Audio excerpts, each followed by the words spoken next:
안녕하세요. 오늘도 사연살롱을 찾아주셔서 감사합니다. 30대 후반 여성이에요.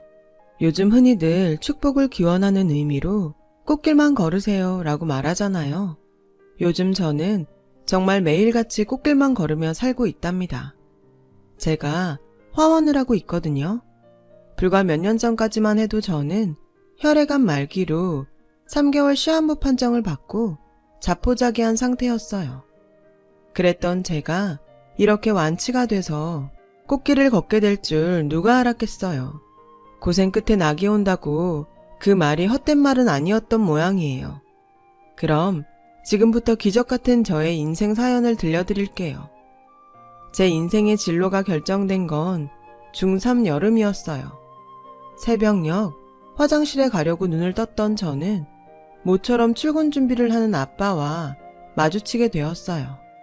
당시 수출을 주로 하던 시계 공장을 운영하던 아빠는 한동안 일감이 없어서 공장 문을 닫고 있었는데 다행히 큰 계약을 따내서 다시 공장을 열게 되었거든요. 아침도 거른 채 신이 나서 이른 출근을 준비하는 아빠를 보니 덩달아 저도 신이 나더라고요. 그런 저를 보고 아빠가 그러셨어요. 정연아, 아빠 그냥 안 쓰러진다. 이번 계약만 성사되면 우리 식구 더 이상 고생 안 해도 돼. 우리 정연이가 원하는 외고도 아빠가 보내줄 수 있어. 그러니까 넌 걱정 말고 공부만 해. 뒤는 이 아빠가 확실히 밀어줄 테니까. 아빠 믿지? 오랜만에 환하게 웃던 아빠의 모습은 그게 마지막이었어요. 해도 뜨기 전에 출근을 했던 아빠가 저녁 무렵 싸늘한 주검이 되어 돌아왔거든요. 심장마비였어요. 갑작스런 아빠의 죽음으로 우리 집은 하루아침에 가장을 잃었고 더불어 엄청난 빚을 떠안게 되었어요. 외교관이 되어 세계를 누비겠다는 16소녀의 당찬 꿈은 그렇게 하루아침에 사라져버렸죠. 그날 이후 모든 게 변해버렸어요. 평생 아빠 그늘에서 살림만 하던 엄마는 남편이 남긴 빚을 안고 3남매를 키워내야 했고 고등학생 오빠는 가장의 무게를 떠안아야 했죠. 그리고 저 역시 인문계 진학을 포기하고 상고에 진학하기로 했어요. 하루빨리 돈을 벌어야 했으니까요. 이런 제 결정에 담임선생님은 무척 안타까워하셨어요. 정연아, 집사정이 어려운 건 알지만 꼭 이렇게 해야겠니? 외고 진학이 어려우면 인문계라도 가. 전교 1, 2등을 다투는 애가 진학을 포기한다는 게 말이 되냐고. 당장은 힘들어도 네 미래를 생각해서 이러면 안 되는 거야. 어머님께는 내가 잘 얘기해 볼게. 솔직히 선생님 말에 살짝 흔들렸어요. 저도 대학에 가고 싶었거든요. 그날 담임선생님은 저희 집에 찾아와 엄마를 만났어요. 선생님, 저라고 마음이 편하겠어요? 애미가 돼서 딸 자식 날개를 꺾는 게 편치만은 않아요. 그래도 어쩌겠어요. 지 운명이고 팔자인걸. 그러니 우리의 던은 흔들지 마세요. 엄마는 담임선생님을 돌려보냈어요. 그리고 저를 불러 그러시더군요. 억울해하지 마라. 옛날부터 큰딸은 살림 미천이라고 했어. 일단 네 오빠부터 대학에 보내자. 집골이 이 모양인데 어떻게 둘이나 대학에 보내? 넌 이후에 대학 들어가면 되잖니. 그러니까 이 엄마 좀 도와다오. 엄마도 너무 힘들어. 어린 딸을 앞에 두고 눈물을 흘리는 엄마를 보니 더는 헛된 꿈을 꾸지 말아야겠다는 생각이 들었어요. 당장 오늘을 살아가기도 벅찬 지금 꿈이며 미래가 무슨 소용인가 싶었죠. 상고에 진학한 저는 성적 장학금을 받으며 취업에 필요한 자격증을 따기 시작했어요. 그 사이 오빠는 대입에 성공해 대학생이 되었고요. 우리 가족을 억누르던 아빠의 빚은 다행히 상속 포기를 하면서 벗어날 수 있었어요. 하지만 그로 인해 우린 그동안 살던 집을 떠나 산동네 허름한 집으로 이사를 해야 했죠. 그래도 빚에서 해방된 게 어디예요. 정든 집을 떠나 산동네로 이사를 한 그날 엄마가 그러시더라고요. 우리 조금만 더 고생하면 돼. 다시 우리 집 찾을 수 있게 온 가족이 똘똘 뭉쳐서 살아보자. 할 수 있지? 그땐 정말 할 수 있을 것만 같았어요. 엄마도 팥줄을 뛰며 생활비를 벌고 있었고, 오빠는 군대에 들어가서 당장 등록금 걱정도 없었으니까요. 무엇보다 고3이 되면 재학 중 취업을 해서 저도 돈을 벌 수 있었거든요. 게다가 취직을 해서 돈을 벌 때쯤 오빠가 제대를 할 테니 제 손으로 등록금도 댈 수 있었고요. 네 식구가 그렇게 뭉쳐서 살아가면 언젠가 오늘의 고생을 추억처럼 곱씹을 날이 올 것만 같았어요. 영어를 꽤 잘했던 저는 무역회사 경리과에 취직을 할 수 있었어요. 딱히 제가 회사에서 영어를 쓸 일은 없었지만 그래도 거래처에서 걸려오는 전화를 담당자한테 연결해줘야 하는 일도 종종 있어서 제 영어 실력이 도움이 되기는 했어요.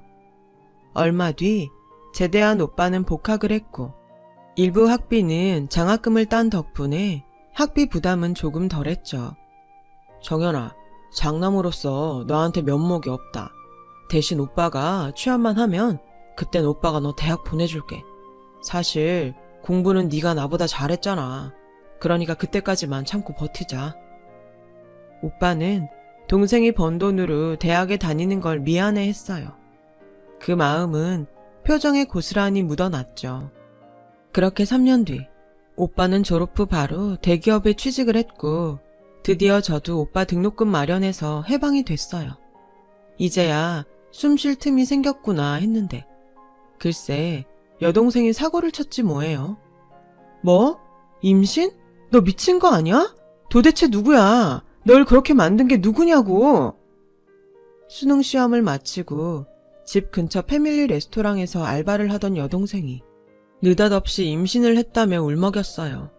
엄마랑 오빠가 알면 자긴 죽는다며 어찌나 울어대는지 정신이 없었죠. 근데 언니, 나 그 사람 많이 사랑해. 그 남자랑 살고 싶어. 언니가 도와줘. 고작 19살밖에 안 된 동생이 무려 17살 차이나 나는 점장과 결혼을 하겠다는데 정말 기가 막혔죠. 게다가 남자가 벌어놓은 돈도 없고 신혼도 월세 원룸에서 시작하겠다니 언니로서 억장이 무너지더라고요. 그렇다고 무작정 반대만 할 수도 없었어요. 여동생의 결심이 확고해서 여차하면 남자랑 야반 도주라도 벌일 각오였으니까요. 결국 제가 나서서 엄마랑 오빠한테 상황을 설명했어요. 오빠는 그 자식을 미성년자 성범죄로 경찰에 신고하겠다고 길길이 뛰었고 엄마는 딸 자식 신세 망쳤다고 땅을 치며 한참을 우셨죠. 그 와중에도 여동생은 팔로 지 배를 감싸 안곤 애도 낳을 거고 그 남자랑 결혼도 할 거라며 악을 썼어요. 애까지 가진 상황에 뭘 어쩌겠어요. 결국 여동생은 고등학교 졸업식을 마치고 바로 결혼 준비를 시작했어요. 부모 형제도 없이 혼자 살고 있던 남자는 통장에 돈백도 없는 상태로 결국 결혼식과 신혼살림 모두 우리 집에서 떠맡아야 했어요. 당시 오빠는 이제 막 취직을 한 상태라서 여력이 없었고 일용직인 엄마도 마찬가지였어요. 결국 대학 가려고 모아둔 제 적금을 해약해야만 했죠. 저에게 있어서는 꿈이 사라지는 순간이었지만 철없는 여동생은 웨딩드레스를 고르느라 신이 나 있더라고요. 그 모습을 보니 솔직히 화가 났어요. 이지지배야, 이 돈이 어떤 돈인 줄 알아? 네 언니 꿈이고 미래였다. 목구멍까지 이 말이 차올랐지만 행복한 표정의 여동생 앞에서 저는 끝내 한마디도 하지 못했어요. 제가 참 바보 같았죠. 동생의 결혼식이 끝나고 한동안 저는 허탈한 마음으로 보내야 했어요. 마음에 틈이 생긴 탓이었을까요? 그동안 치열하게 살아오느라 애써 억누르고 있던 감정들이 폭발해 우울증이 찾아왔지 뭐예요. 모든 게 귀찮고 몸이 축 처지는 게 제 몸이 제 몸 같지 않았어요. 이러다 죽겠다 싶더라고요. 이런 제 모습을 보다 못한 같은 부서 언니가 상담 치료를 받아보라며 명함 한 장을 주더라고요. 젊은 의사들이 모여서 만든 곳이야. 가정의학과, 외과, 정신과 선생님들이 조인해서 만든 병원인데 가정집에 꾸며놔서 카페 같은 분위기더라고. 일단 편한 마음으로 상담부터 받아. 증상이 심하면 신경정신과로 연결도 해준다더라. 식구들만 챙기지 말고 이젠 네 자신도 좀 챙겨. 나중에 후회하지 말고. 알겠니? 명함을 받아들고도 한동안 고민을 하다가 쉬는 날 찾아가 봤어요. 선배 언니 말대로 주택가에 위치한 평범한 2층 집이더라고요. 간판에 적힌 이름도 마치 카페 같아서 여기가 정말 병원이 맞나 싶어서 한참을 두리번거렸어요. 그때였죠. 누가 손가락으로 제 어깨를 톡톡 치더라고요.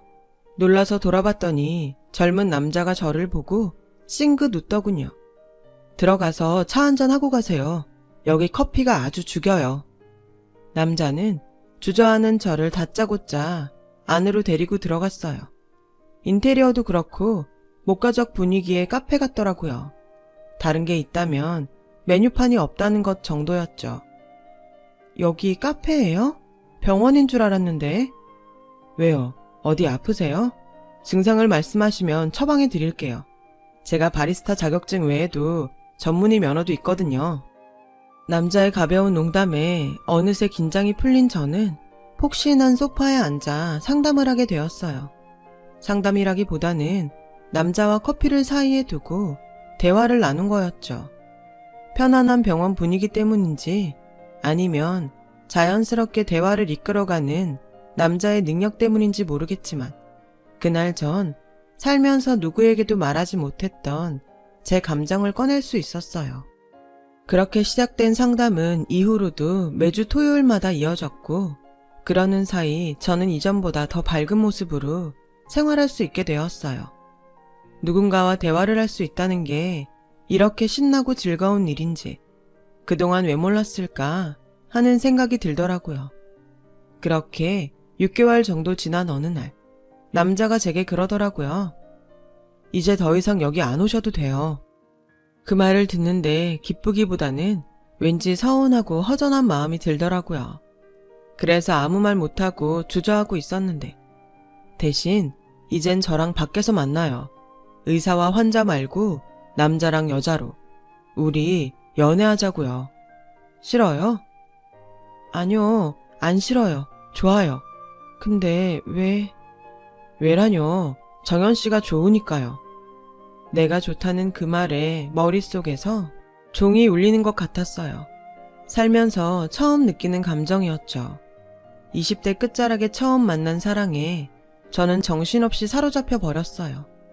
그리고 정신을 차렸을 땐 이 사람 없는 인생은 생각조차 할 수 없을 것만 같았죠.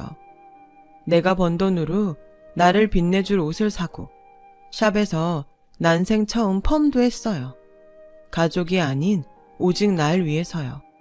그동안 내가 번 돈으로 밑빠진 독을 채우느라 경험하지 못했던 것들을 이 남자로 인해 할 수 있었어요.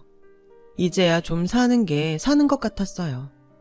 그렇게 행복한 날들이 이어졌고 남자로부터 청혼을 받았어요. 근데 막상 청혼을 받고 보니 걱정이 앞서더라고요. 의사랑 결혼하려면 열쇠는 몇 개는 준비해야 한다는 등 말들이 많았으니까요. 열쇠? 열쇠는 뭐 하려고? 설마 촌스럽게 아파트에 수입차, 병원까지 혼수를 해오려는 건 아니지? 어쩌냐? 안타깝게도 우리 부모님은 공짜라면 질색을 하는 분들이거든. 그러니까 쓸데없는 걱정하지 마. 돈 보고 결혼할 생각이었다면 너 말고 다른 여자랑 했을 거야. 난 남은 인생을 같이 살고 싶은 여자를 고른 거거든. 그게 너고. 제 사정을 누구보다 잘 아는 그는 최대한 부담을 주지 않으려고 했어요. 그래도 결혼이 어디 상대의 배려만으로 가능한 일인가요? 많지는 않지만 그동안 새로 부어온 적금도 있고 투잡을 뛰면서 틈틈이 모아둔 비상금도 조금 있어서 혼수 정도는 가까스로 준비할 수 있겠다 생각했어요. 그래서 일단 엄마한테 얘기를 해두려고 했어요. 그런데 마침 잘 왔다. 너 돈 좀 있지? 네 오빠 결혼한다는데 돈 나올 구멍은 없지? 엄마가 아주 미치겠다. 집은 네 오빠가 전세금 대출 받아서 장만한다지만 그 밖에 돈 들어갈 때가 한둘이니? 그래, 너 얼마나 갖고 있어? 엄마, 사실 그게 말이야. 나도 결혼할까 하는데. 결혼? 남자도 없는 애가 무슨 결혼? 너 오빠 결혼하는데 돈 내놓기 싫어서 그러는 거니? 너 시집갈 때 돈 안 해줄까 봐?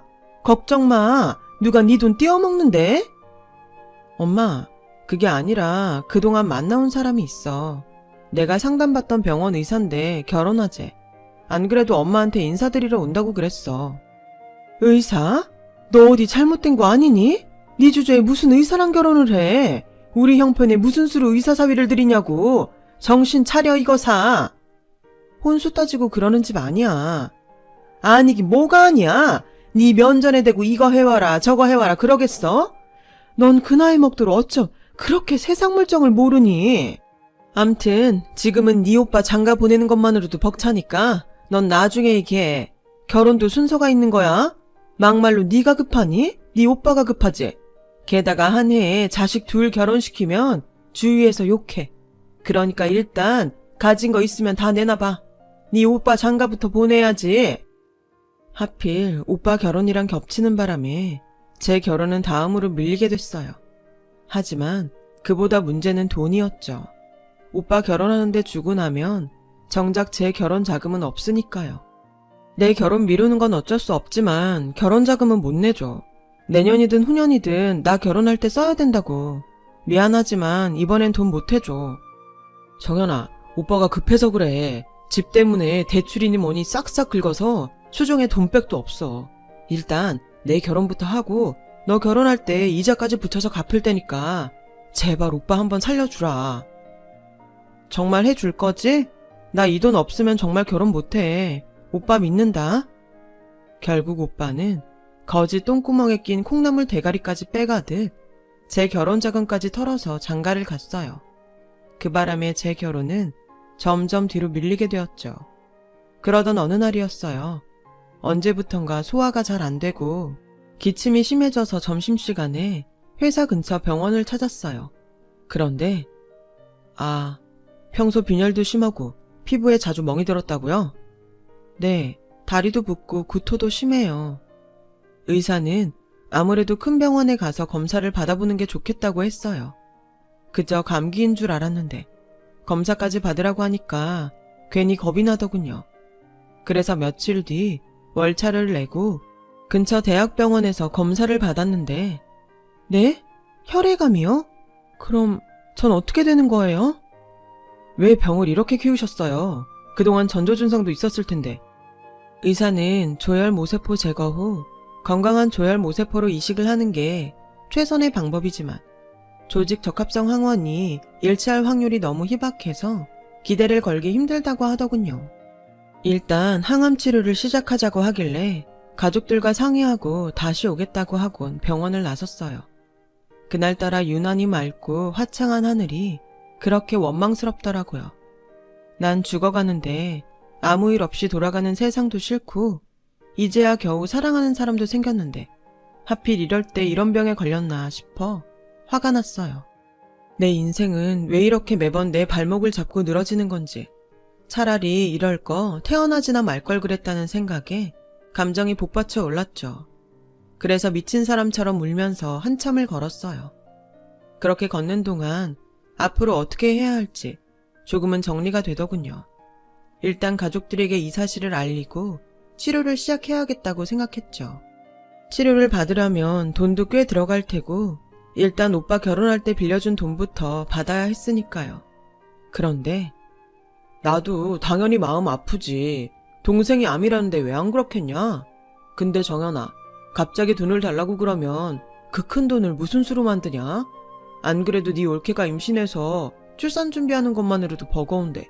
미안한데 일단 너 퇴직금으로 어떻게 안 되겠니? 암인데 회사는 그만둬야 할 거 아냐. 너 한 10년 일했지? 그럼 퇴직금도 꽤 될 거야. 일단 그걸로 써라. 응? 오빠, 지금 그걸 말이라고 해? 내가 그동안 오빠한테 어떻게 했는데 암 걸렸다는 동생한테 위로는 못 해줄 망정 퇴직금 빼서 치료하란 소리를 할 수가 있어? 네가 그러고도 사람이니? 개새끼지? 야, 이 지지배야, 너 지금 오빠한테 그게 할 말이야? 뭐? 개새끼? 그래, 네 말대로 개새끼 하지 뭐. 네가 죽든 말든 앞으로 나한테 절대 연락하지 마. 알았어?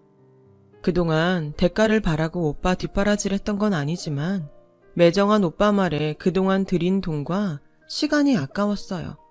이런 인간을 오빠라고 믿었던 저한테 미치도록 화도 났고요. 그래서 여동생한테 전화해 하소연을 하려는데 글쎄 이러지 뭐예요? 오빠한테 다 들었어. 혈액암이라며? 근데 언니 혹시 나 결혼할 때 해준 돈 달라고 전화한 거야? 그런 거라면 나 못 해줘. 언니도 알잖아. 우리 그 입 백순 거. 당장 먹고 죽을 돈도 없다고. 그리고 언니가 그 돈 해준 거 다 언니 편하자고 해준 거 아니야? 그동안 식구들 뒷바라지 하면서 언니도 보람 느꼈을 거 아니야. 그렇게 자기만족 느꼈으면 그걸로 된 거 아닌가? 그러니까 쿨하게 베풀었다 쳐. 뭐? 쿨하게 베풀어? 너 그 돈이 어떤 돈인지 알긴 하니? 내가 대학 가려고 차비까지 아껴가며 모은 돈이었어. 쉬는 날에도 못 쉬고 발바닥에 불이 나도록 알바까지 뛰면서 모은 돈이라고.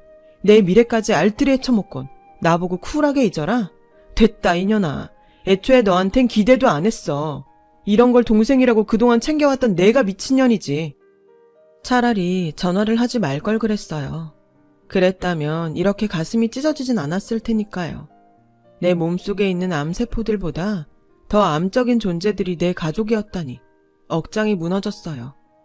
그날 집에 돌아가 보니 엄마가 미역국을 한 솥 끓여놨더라고요. 미역이 피를 맑게 한다더라. 너 혈액암인가 뭔가 걸렸다며? 그게 다 피가 탁해서 그런 거야. 엄마가 한 솥 끓여놨으니까 이거 다 먹고 훌훌 털고 일어나라. 네가 그동안 우리 집 위해 희생한 거 엄마가 왜 모르겠니? 그래도 정연아, 형제들한테 해준 거 돌려받겠다고 생각하면 못 써. 네 오빠가 오죽하면 그 돈 못 해준다 그랬겠니? 네가 이해 좀 해라. 일단 오빠 말대로 퇴직금 받아서 그 돈으로 치료해. 요즘엔 요양병원들이 그렇게 시설이 잘 돼 있다더라. 늙은 애미 수발받을 생각 말고 거기 들어가서 치료해. 그게 너도 편하지 않겠니? 엄마, 결국 이거였어? 병든 딸 병수발 못 해주겠으니 아프면 요양병원 들어가라고?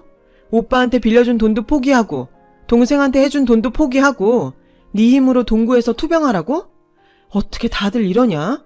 내가 그동안 짐승들이랑 살았네. 인간이라면 어떻게 이럴 수가 있겠어? 그래, 엄마 소원대로 내가 사라질게. 이 집에서 내 발로 나가주겠다고. 더 이상 쓸모 없어지자 가족들한테 팽당한 저는 그 길로 남자친구를 찾아갔어요. 얼굴을 보자마자 눈물이 흘러서 급기야 엉엉 울고 말았죠. 제 상황을 전해들은 남자친구는 일단 자기 집에서 지내라고 했어요. 그리곤 대형 병원과 연계가 되어 있어서 치료와 치유를 같이 할 수 있는 요양병원을 알아봐 주었어요. 자연 속에서 지낼 수 있는 곳이라서 저처럼 마음의 상처를 입은 사람들에겐 제격인 곳이었죠. 남자친구는 매주 찾아갈 테니 마음 놓고 치료에만 집중하라고 하더군요. 그렇게 요양원에 들어온 저는 한동안 침대에만 누워 지냈어요. 가족들한테 배신당하고 마음이 어지러운데 멋진 경치가 무슨 소용이겠어요. 살고 싶은 의욕도 없고 살아야 할 이유도 못 느끼는데요. 그런데 그런 제게 매일 찾아와 말을 걸어준 사람이 있었어요. 바로 옆 병실 아주머니였죠. 경기도 어디에서 하원을 한다는 아주머니는 병원 화단에 있는 꽃들을 직접 가꾸고 계셨어요. 아주머니는 매일같이 제 병실에 와선 그 꽃 얘기를 해주곤 하셨죠. 꽃말이며 꽃에 얽힌 전설이며 꽃을 관리하는 방법까지 세세하게요.